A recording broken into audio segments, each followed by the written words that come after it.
नमस्कार मित्रांनो, मी मनस्वी। आज आपण बघतोय फणसाच्या गऱ्यांची भाजी। मी आता दाखवते कसे साफ करायचे हे बघा, ह्यांना असे पाती असतात, ते आपण असे काढून घ्यायचे आधी, आणि त्याच्यानंतर असं थोडासा चीर घालायचा आपण सुरीने, आणि मग हे गरे असे उघडायचे आणि याचे असे तुकडे करायचे। आणि ही बी आहे त्याचं आपण हे काढून घ्यायचंय, वरचं साल असतं ते।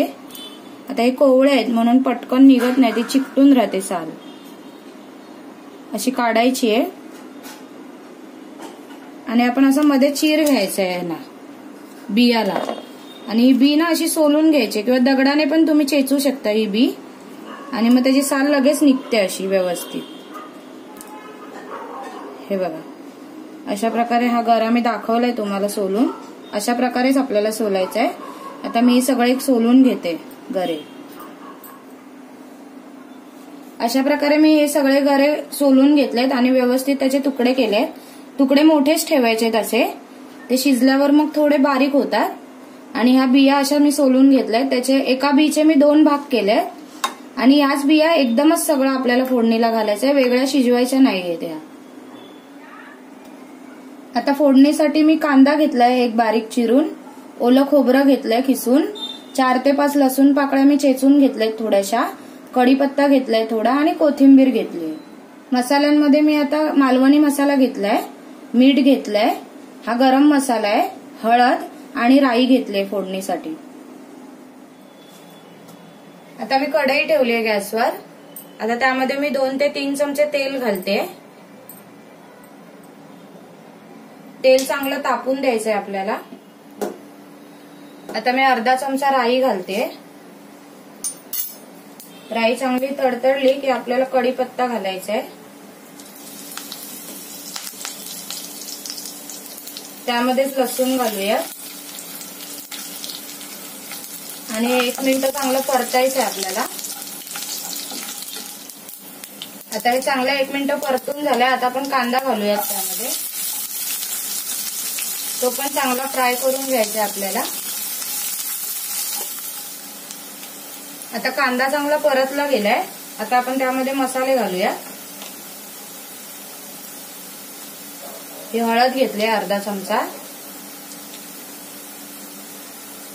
गरम मसाला घेतलाय, आणि हा लाल मसाला मालवणी मसाला आहे हा, तो घालूया, चवीनुसार घालायचंय।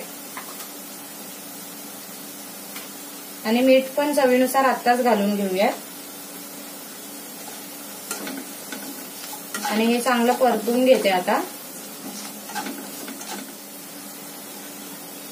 आता हे चांगलं परतून झालंय मसाला। आता आपण थोडंसं खोबरं आता घालायचंय आणि त्यात परतून घ्यायचंय, आणि थोडं मी ठेवलंय खोबरं वरून टाकायला भाजीवरती।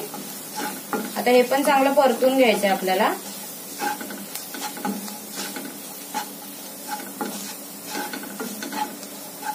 हे 2 मिनिटं चांगलं परतून घ्यायचंय।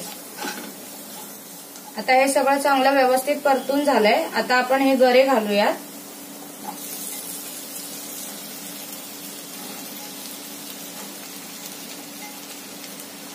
आणि त्याच्याबरोबरच हे आपल्याला बिया घालायच्या आहेत, कारण त्या कोवळ्या आहेत, त्या त्याच्याबरोबर शिजल्या जातात व्यवस्थित। आणि चांगला मसाला लावून घ्यायचा आपल्याला गऱ्यांना, 2 मिनिटं परतून घ्यायचंय आपण।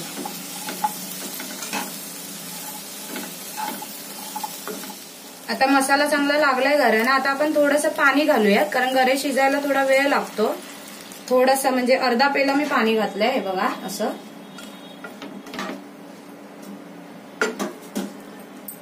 आणि आता आपल्याला बारीक गॅसवरती आपल्याला हे शिजवून घ्यायची भाजी, झाकण मारून 7 ते 8 मिनिटं तरी शिजवून घ्यायचे व्यवस्थित वाफेवर। आता 7 ते 8 मिनिटं झाले, आता भाजी बघूया आपण शिजली आहे का। हे बघा, अजून थोडी शिजायची बाकी आहे, थोडीशी शिजली आहे साईडने। सफेद गरा दिसला की समजायचं भाजी अजून शिजली नाहीये। अजून आपण 5 मिनिटं गॅसवर ठेवायचे वाफ लावून, आणि मग शिजणार ती पटकन। आता 5 ते 6 मिनिटं झाली आहे. आता भाजी पण चांगली पूर्णपणे शिजली आहे. हे बघा व्यवस्थित शिजली आहे भाजी. हे बघा चांगली शिजली आहे आणि त्यामधल्या बिया पण चांगल्या शिजल्या गेल्या.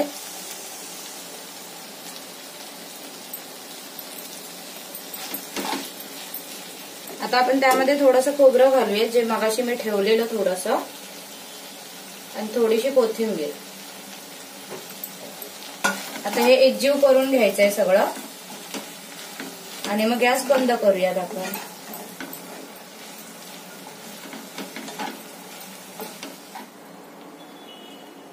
आता मी ही भाजी बाउलमध्ये काढून घेते. कलर पण छान आला आणि शिजली पण छान आहे ती. अशी तुम्ही एकदा करून बघा.